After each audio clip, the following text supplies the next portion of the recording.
নমস্কার সুপ্রিয় দর্শক, সকলকেই স্বাগত হিন্দু লাইফস ম্যাটার ইউটিউব চ্যানেলে।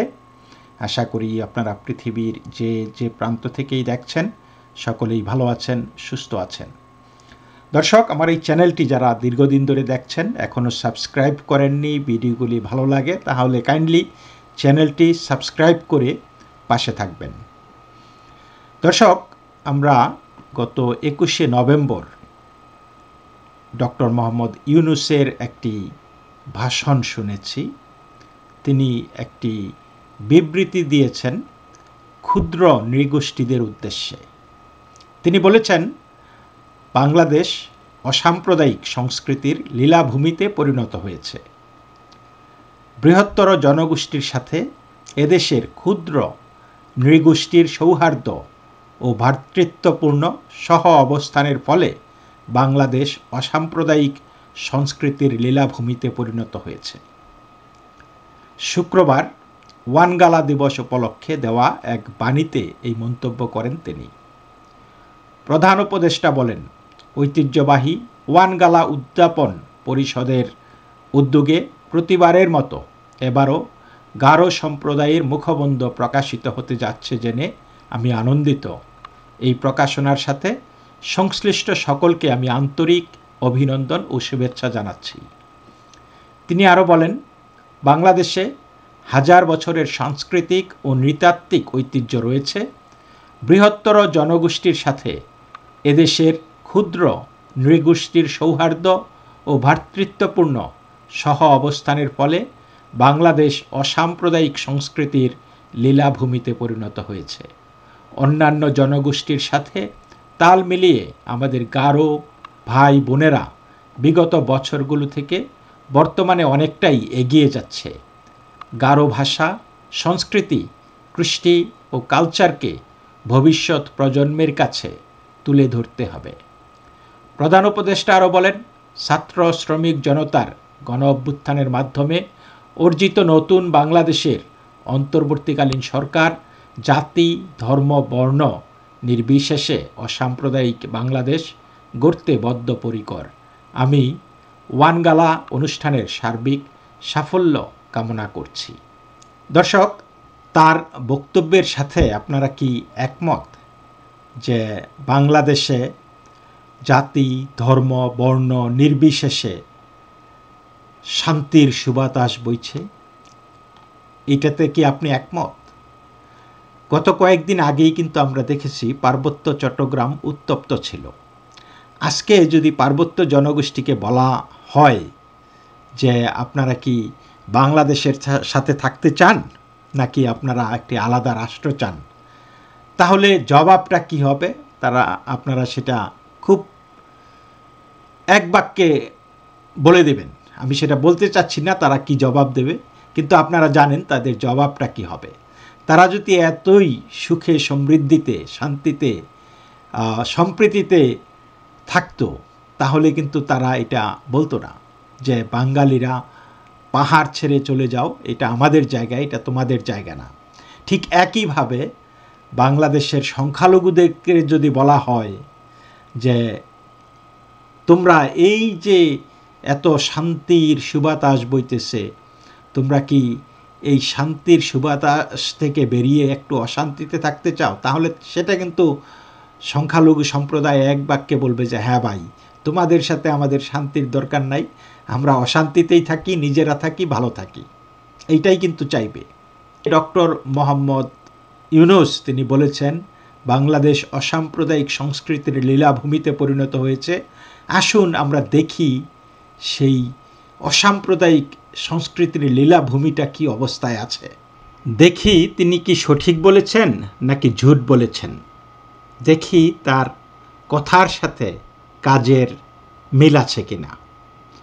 দর্শক, আপনারা জানেন যে রংপুরে বাংলাদেশ সনাতনী জাগরণ মঞ্চের উদ্যোগে একটি বিভাগীয় মহাসমাবেশ হয়েছে।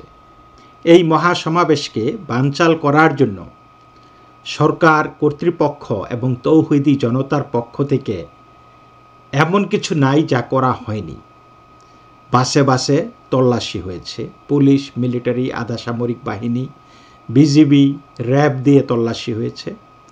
তৌহিদি জনতা সমাবেশে আগমনকারীদেরকে, হিন্দুদেরকে রাস্তায় আটকে মারধর করেছে। সমাবেশে আসার জন্য যারা ইতিমধ্যে রংপুরে অবস্থান নিয়েছিল সমাবেশে যোগ দেওয়ার জন্য, সমাবেশে যোগ দিতে দেশের বিভিন্ন প্রান্ত থেকে যারা ইতিমধ্যে রংপুরে এসে সমবেত হয়েছিল, রাত্রি যাপন করেছিল, তাদেরকে হোটেল থেকে দেওয়া হয়েছে যে প্রশাসনের তরফে, সামরিক বাহিনী এবং পুলিশের তরফে বলা হয়েছে যে তাদেরকে যাতে হোটেলে থাকতে না দেওয়া হয়।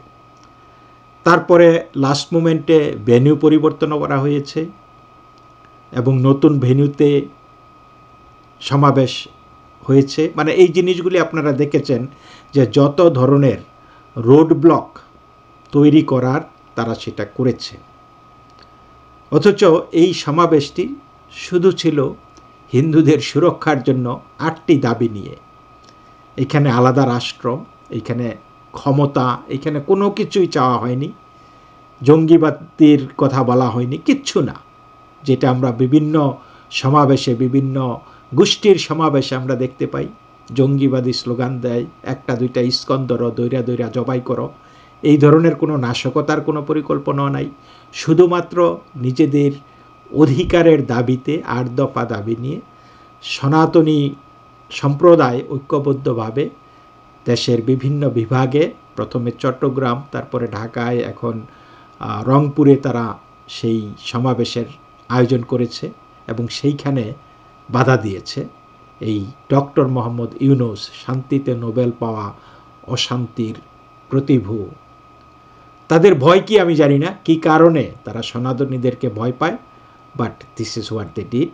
দেখুন আমাদের যারা আয়োজক এবং এইখানে প্রধান সনাতনী জাগরণ মঞ্চের যে প্রধান নেতৃস্থানীয় ব্যক্তি, তিনি হলেন শ্রীকৃষ্ণ দাস ব্রহ্মচারী প্রভু। তো তিনি কি বলছেন শুনুন। আজকে আমরা রংপুরে এসেছি, আমার খুব কষ্ট লাগছে এই কথাটা বলতে। আমরা ভোরে আমাদের সমস্ত বাংলাদেশের কৃতি সন্তরা হোটেলে উঠেছে। আমাদেরকে সন্ধ্যায় হোটেল ম্যানেজমেন্ট জানালো পুলিশ প্রশাসন চায় না যে আমরা এখানে হোটেলে থাকি, আমাদের হোটেল ছেড়ে দিতে বলছে। আপনারা কোন পর্যায়ে আমরা বাংলাদেশে অবস্থান করছি, হিন্দুরা কোন অবস্থায় নিপীড়িত হচ্ছে, নির্যাতিত হচ্ছে, এটা বোঝার জন্য তো আর কোনো ক্লাস বা কোনো প্রুফ দরকার হয় না। যেই সন্তরা আত্মোৎসর্গিত জীবন যাপন করছেন, এই যে রবিশানন্দ মহারাজ, মেজর জিয়া যেই সেক্টরের দায়িত্বে ছিলেন, সে সেক্টরের অধীনে উনি মুক্তিযুদ্ধ করেছেন। তো যেই মুক্তিযুদ্ধে 30 লক্ষ শহীদ আত্মোৎসর্গ করেছেন এবং বর্তমান যে অভ্যুত্থান হয়েছে এখানেও হাজার হাজার আত্মোৎসর্গ করেছে। তো হাজার হাজার আত্মোৎসর্গকে আমি স্বীকৃতি দেব, সম্মান দেব, মর্যাদা দেব, তাদের অবদানকে স্মরণ রাখব। তাই বলে কি 30 লক্ষ শহীদের আত্মত্যাগকে ভুলে যাব? এই শিক্ষা কি আমাদেরকে এই আধুনিক শিক্ষা বা উন্নত শিক্ষা দিতে পারে? তো প্রশ্নটা হচ্ছে, যেই সন্তরা নিজের পারিবারিক জীবনগণ্ডি বাইরে এসে, একমাত্র সনাতন ধর্মের সন্তরা কোন ধর্মের বিরুদ্ধে বিষোদ্গার করে না, প্রতিটি ধর্মের প্রতি সম্মান দিতে শেখায়।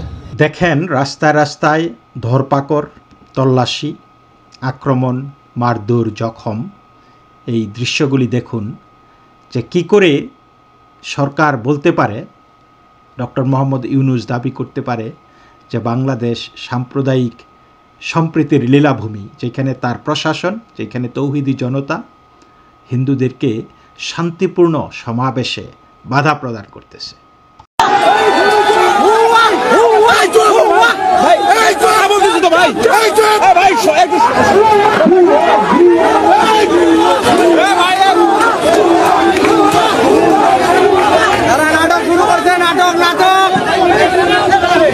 প্রশাসন আমাদেরকে দায়িত্ব দিচ্ছে না।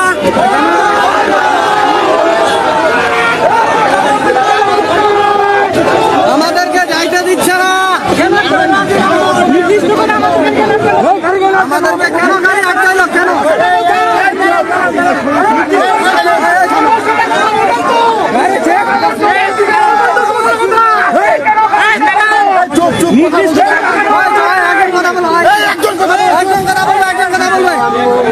একজন কথা বলো, একজন।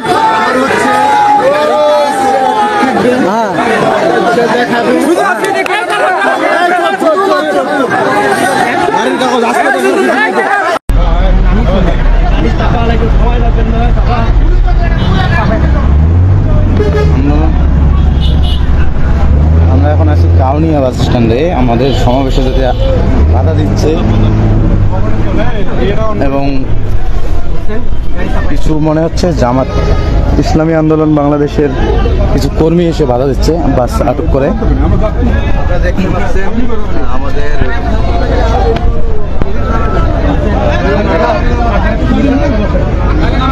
আমাদের রংপুর মহাসমাবেশের গাড়িকে আটকে দেওয়া হয়েছে। তারা বিভিন্ন স্থান এবং ভারতের দালালকে উদ্দেশ্য করে বিভিন্ন অকথ্য ভাষায় গালাগালাজ করতেছে এবং আমাদের যে পথ এটা তারা বাধাপ্রাপ্ত দিচ্ছে, ফলে আমরা যেতে পারতেছি না। তারা বাস থেকে নেমে যেতে বলছে এবং না হলে লাঠি নিয়ে আসছে তারা।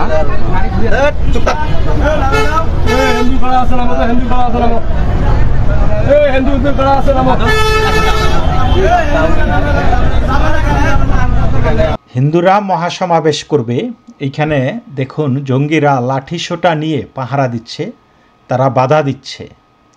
অথচ আপনারা কি কখনো দেখেছেন মুসলমানরা যখন তাদের কোনো অনুষ্ঠানেতে করে, ইভেন জ্বালাও পোড়াও ভাঙচুরের আশঙ্কা থাকে, সেইখানে কি কখনো হিন্দুরা বাধা দিয়েছে বা প্রতিবাদটাও করতে পেরেছে? করতে পারেনি। অথচ একটা শান্তিপূর্ণ সমাবেশে বাধা দেওয়ার উদ্দেশ্যে, এবং এইখানে পুলিশ মিলিটারি তারা কোনো ভূমিকাই পালন করতেছে না, তারাও আটকাচ্ছে। এটা কি সরকারের গোচরে আসে না? এই ব্যাপারে সরকার কি ওয়াকিবহাল নয়?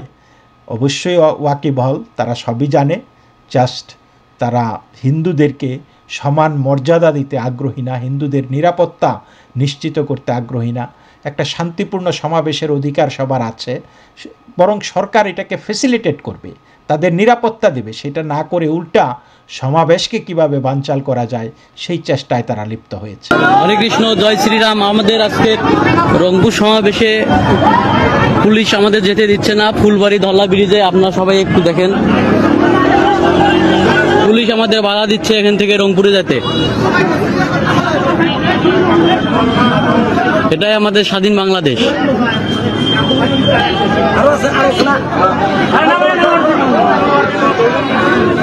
আমাদের হাজার হাজার সনাতনীরা আমাদের রংপুর যেতে দিচ্ছে না। আমাদের সকল সনাতনীদের বাধা দিচ্ছে আমাদের দেশের সেই নীল বাহিনীরা। এই হলো আমাদের দেশের অবস্থা। হাজার হাজার হিন্দুদের এখানে আটকায় রাখছে, কাউকে যেতে দিচ্ছে না। ফুলবাড়ি ধল্লা ব্রিজে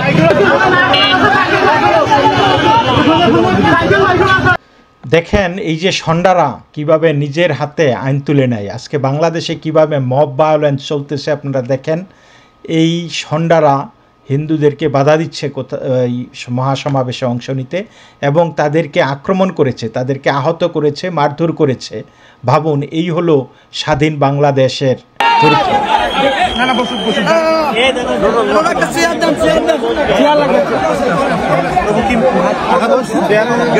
আসার সময় ওনাকে হচ্ছে তো কাউনিয়া থেকে আসার সময় না, কাউনিয়া থেকে আসার সময় ওনার যে হামলা হয়েছিল, এই যে একজন আমাদের সনাতনী দাদা ওনার মাথা ফাটিয়ে দিয়েছে সমাবেশে যাতে অংশগ্রহণ না করতে পারে। বাসের মধ্যে হামলা হয়েছে। তো আমরা দেখেছি যে রংপুরের বিভিন্ন বিভাগে বাসগুলোকে হচ্ছে আটকে রেখেছে, আসতে দিচ্ছে না।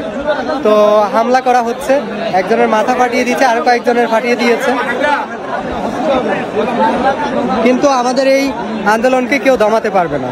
আপনারা দেখতে পাচ্ছেন এখানে হাজার হাজার মানুষ, আজকে লক্ষ লক্ষ মানুষ এখানে এসে উপস্থিত হয়েছে।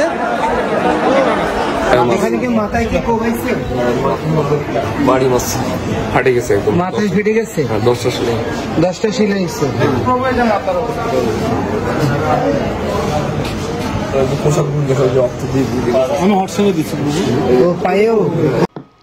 আপনারা দেখতে পাচ্ছেন শ্রী চিন্ময় কৃষ্ণ দাস ব্রহ্মচারী প্রভু, তিনি এই আহতদের দেখতে এসেছেন। তো এই হলো বাংলাদেশে অসাম্প্রদায়িক লীলাভূমির অবস্থা। কৃষ্ণ, প্রিয় রংপুরবাসী, সমস্ত সনাতন ধর্মাবলম্বী এবং সংখ্যালঘু জনগোষ্ঠী, যত বাংলাদেশের মানবিক নাগরিক বৃন্দ, আপনাদের সকলের সদয় দৃষ্টি আকর্ষণ পূর্বক আমরা এই ঘোষণা করছি, দেশের সার্বিক নিরাপত্তা, প্রগতি এবং স্থিতিশীলতা সুসংরক্ষণের জন্য এবং সর্বোপরি প্রশাসন এবং সেনাবাহিনী এবং পুলিশ প্রশাসন সহ সকলের সহযোগিতায় আমরা এই রংপুর জেলা স্কুল মাঠের পরিবর্তে সার্বিক নিরাপত্তা দিক বিবেচনা নিয়ে মাহিগঞ্জ কলেজ মাঠ, সেখানে আমাদের এই আগামীকালের পূর্ব ঘোষিত সমাবেশটি অনুষ্ঠান উদযাপন করব। তো আপনাদের সকলকে অনুরোধ করব যে দলে দলে সবাই যোগদান করে উক্ত সমাবেশকে সাফল্যমণ্ডিত করবেন এবং আমাদের প্রাণের ৮ দফা দাবি এবং আমাদের মৌলিক অধিকার প্রতিষ্ঠার জন্য এবং বাংলাদেশকে একটি গণতান্ত্রিক মানবিক দেশ রূপে বিশ্বে প্রতিষ্ঠিত করার জন্য আমাদের সকলের যে সম্মিলিত প্রয়াস রয়েছে সেটি প্রতিষ্ঠার জন্য আপনাদের সকলের কাছে সুবিনীত অনুরোধ জ্ঞাপন করছি এবং এই সমাবেশের স্থান পরিবর্তন জনিত ত্রুটির জন্য আমরা আপনাদের কাছে ক্ষমা সুন্দর দৃষ্টি আকর্ষণ করছি। কারণটি হচ্ছে এখানে সবচেয়ে বড় বিষয়টি প্রশাসন যেটি নিরাপত্তার দিকটাকে প্রাধান্য দিচ্ছে। তো সুতরাং আমরা চাই বাংলাদেশের জনগোষ্ঠীর সামগ্রিক নিরাপত্তা এবং মৌলিক অধিকার সমুন্নত থাকবে এবং একটি আধুনিক প্রগতিশীল রাষ্ট্র হিসেবে সরকার জনগণ সম্মিলিতভাবে এগিয়ে যাবে। এই প্রত্যাশায় আমরা সমাবেশ স্থলটি পরিবর্তন করেছি। আপনারা সকলে সেখানে যোগদান করে উক্ত সমাবেশকে সাফল্যমণ্ডিত করবেন এবং ধারাবাহিক এই আন্দোলন যতক্ষণ অবধি না আমাদের এই ৮ দফা পরিপূরণ হচ্ছে ততক্ষণ পর্যন্ত আমাদের গণতান্ত্রিক, সুশৃঙ্খল, আদর্শিক এবং অরাজনৈতিক এই আন্দোলনকে এগিয়ে নিয়ে যাবেন এই প্রার্থনা করছি সবাইকে। তো দর্শক, শত বাধা অতিক্রম করেও সমাবেশ হয়েছে এবং এ যাবৎ বাংলাদেশের সনাতনীদের সবচাইতে বড় সমাবেশ বলা চলে। শত বাধা বিপত্তি এই মানুষের ঢল থামাতে পারেনি। রংপুরে নেমেছিল সনাতনীদের ঢল এবং এই সমাবেশ কোনো জঙ্গি স্লোগানের মাধ্যমে শুরু হয়নি। দেশপ্রেমের অনন্য নিদর্শন, তারা জাতীয় সঙ্গীত গিয়ে সমাবেশের শুরু করেছিল। আপনারা কিন্তু জঙ্গিদের কোনো সমাবেশে সেই জাতীয় সঙ্গীত গাইতে দেখবেন না, তারা সেইখানে জঙ্গি স্লোগান দেয়। সনাতনীদের সমাবেশ শুরু হয়েছিল জাতীয় সঙ্গীতের মাধ্যমে। এই থেকেই বোঝা যায় কারা দেশপ্রেমিক, কারা দেশদ্রোহী।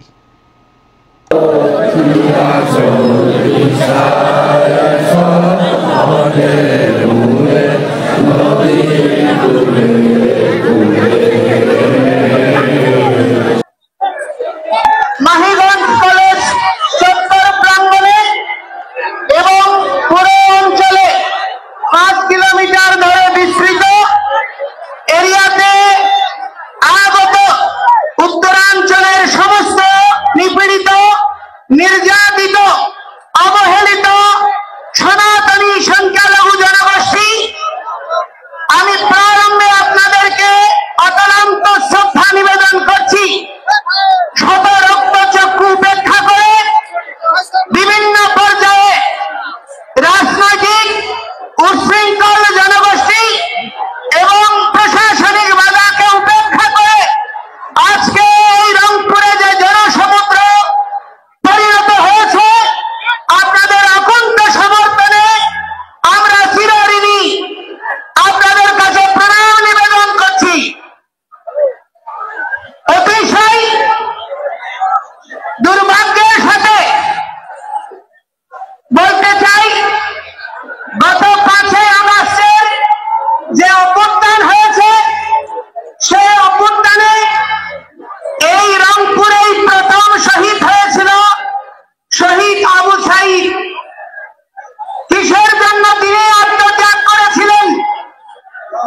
যে সার্ভে হয়েছে 24টি জেলায় 64 জেলায় 30 লক্ষ শহীদের 2/3 হচ্ছে হিন্দুরা। 1 কোটি শরণার্থী হয়েছে, এটা আমার পরিসংখ্যান নয়, জাতিসংঘ সহ অক্সফাম থেকে শুরু করে যতগুলো আন্তর্জাতিক সংস্থার পরিসংখ্যান, সেই পরিসংখ্যান বলে যে সেই 1 কোটি শরণার্থীর মধ্যে 70% হচ্ছে হিন্দুরা, যাদের বাড়িঘর ধ্বংস হয়েছে, লুটপাট হয়েছে, নির্যাতিত হয়েছে। অথচ স্বাধীনতার 53 বছর পরেও বাঙালি জনগোষ্ঠীর এই বৃহৎ অংশ শুধু ধর্মীয় পরিচয়ের কারণে তার প্রাপ্ত মর্যাদা পায়নি। বাংলাদেশের স্বাধীনতার পরে আমরা বিগত সরকারকে দেখেছি, আমরা ইতিহাসকে অবমূল্যায়ন